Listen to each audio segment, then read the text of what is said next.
Hi, everybody. This is Rebecca Andrews. Welcome to A Year on the Mountain. I'm going to share a little PowerPoint with you and talk a little bit about some of my pictures and the artistic choices I've made and why and what my project is about.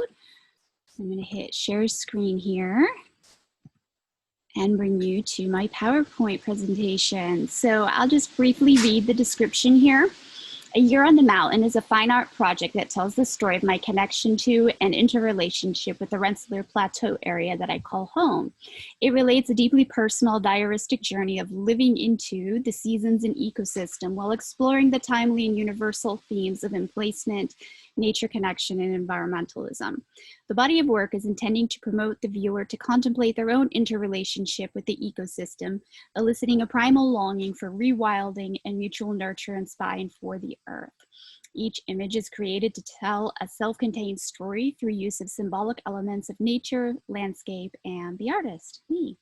Combined, they are the individual threads woven into the larger tapestry of life on my mountain and ultimately of life on Earth. So what does this mean? I think in a nutshell, what I'm trying to say here, I'm using a lot of language from my ecotherapy graduate degree and background, but whether we realize it or not, our lives are intimately connected with nature. There's a saying that says we are a part of nature and nature is a part of us. So we tend to think of, you know, here's nature and here's me, but in fact, we're part of biology.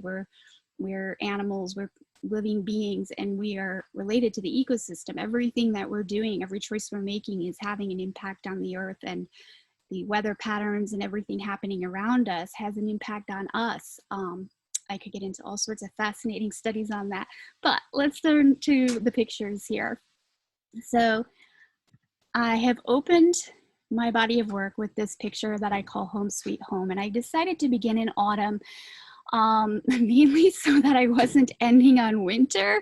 As you can see coming up here, winter isn't my favorite season up here on the mountain. It's pretty harsh. So I began here with autumn and a picture of my home on the mountain. And this really characterizes a lot of my pictures and my style as a photographer. So we have kind of a central focal point here within the picture with the light and the home and big pops of color and a lot of contrast often between light and shadows. Autumn for me is really a season of retreating into the landscape.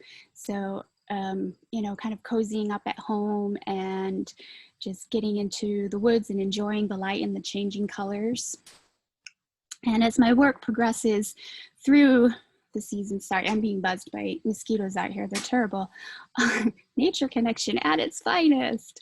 So I come into contemplation, and again, you can see a lot of these same stylistic things in my work. I chose to do a 1-to-1 aspect ratio to really focus the viewer in on the art. So I didn't want there to be kind of active framing and things going on outside of the frame that you're wondering about. It's just a really immersive experience that I'm aiming to create in my pictures. And for me, life on the mountain is about honoring the seasons, honoring place. And this one, Turtle Island, was important to me because Turtle Island was the name that the Iroquois and many other Native Americans had for the earth. And the Iroquois were the original inhabitants of this mountain up here. So this image to me, that's a turtle's spine, but I also shaped it in, you know, very anatomical way, so it almost looks like a sea turtle getting ready to head into the water, but you're also getting this idea of the backbone of the turtle being very damaged. So it speaks to not only the original inhabitants of this land, but to the colonialist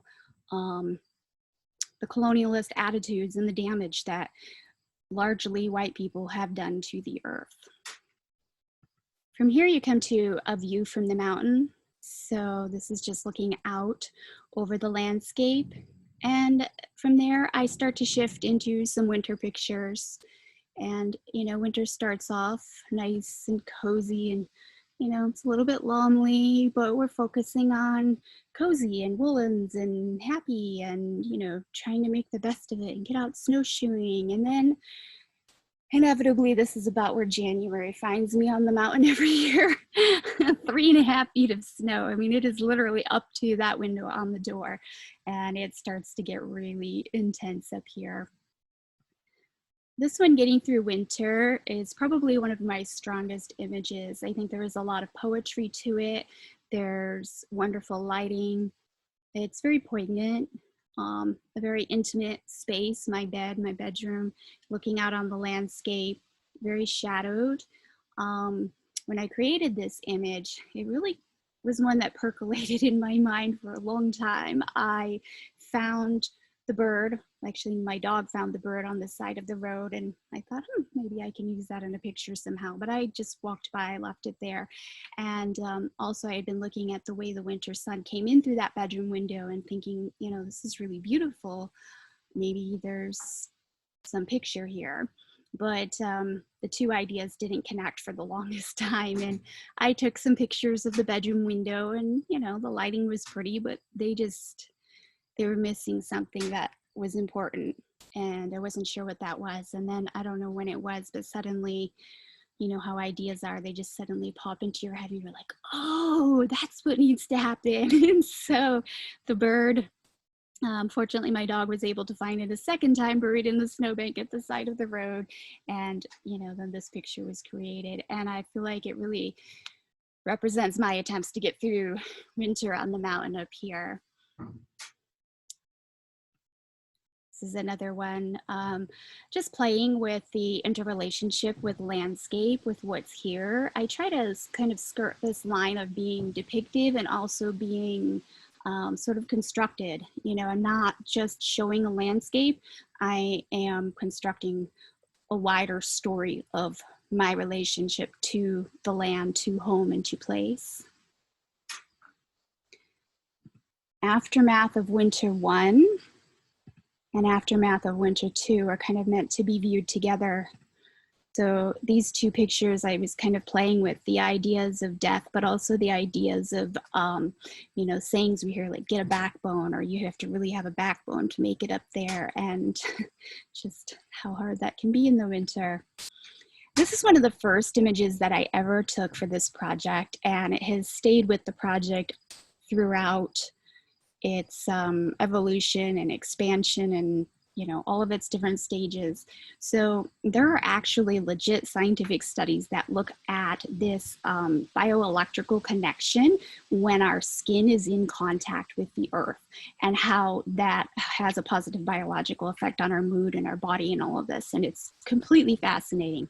So knowing this, one of the first things that I try to do is winter slowly begins to fade away, maybe in March or April. There's still snow and ice on the ground, but I just find myself craving contact with the earth. And, you know, I'm wearing these flannel lined pants. My pedicure is messed up because my feet have been in boots all winter long, and heavy wool socks. And it's just a raw, somewhat humorous, and yet, you know, based in the scientific background sort of picture. So it's kind of fun.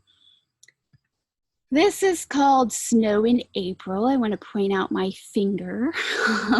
And here I wanted to really express what it feels like, and what it feels like for me, but also what it might feel like for the seeds that have already been planted, the flowers that are already beginning to grow, the buds that are already beginning to, you know, emerge into the land, when we've had a few warm days and some growth, and then we just get another blizzard, and it is cold and horrible, and I'm so over it. I think this is another one. You can see stylistically the bright pops of color, the central focal point, kind of the passive framing. These are kind of the ideas that I'm carrying through my pictures. So spring here on the mountain does not come quickly. It's a very long journey of, you know, a few warmer days, blizzards, hope, despair. So in this one, I wanted to kind of capture that light and that dark, the death and the life, the old flowers that I have in my house all winter with the new flowers that are finally growing in the landscape, kind of the door, the entry into, you know, out of something old and into something new. Lots of ideas that are in this image here. But as you kind of look through these spring images, you see they're not, you know, all Easter bunnies and flowers. It's not this quintessential idea of spring. It really captures what I experience of spring on the mountain and how slowly it comes. And then finally, at last, there's that quintessential sweetness and rebirth and new life of spring that comes out of all of that season of hardship. From there, my project moves into summer. We call this our lake, my lake. Um, it's really not. It's part of a state park system, but you know, we live up here. We spend so much time at this lake in all seasons of the year, and very often we're the only ones there. So we're a little bit spoiled in that sense. And when other people are there, we're kind of like, oh, people are at our lake today. Someone's at my lake. This is my morning routine when the weather is nice. Coffee on the hammock, and I specifically chose this Frida Kahlo mug because she was kind of this independent woman and didn't really conform to what was expected of her. And I think that really represents my life in so many ways, and especially even I mean, so many ways, but even just living up here on the mountain, I've had so many locals say to me, like, it's just you and your daughter. Like, you know, are you okay? You let us know if you need anything. So, you know, it's nice that people are neighborly, but it's a little wild west, rough country up here. A little bit more of my yard and the landscape. Part of my year here is always harvesting, foraging, growing things, and making herbal medicine. This is one of my favorite books, and it's about an herbalist who's called The Harvester. And, you know, then I combined it with some lavender and with a portrait of me as, I think I was about 4 years old there in my garden. Another annual and summertime tradition is just going out to the garden and what's ripe? Okay, what are we gonna make for dinner tonight? The plateau or mountain up here is surrounded, not surrounded by, but full of water. There are ponds and lakes everywhere. And one of our evening traditions is to walk down to this, we call it a lake. It technically is a pond at the end of our road. And my daughter, no matter what the weather, she's in that water.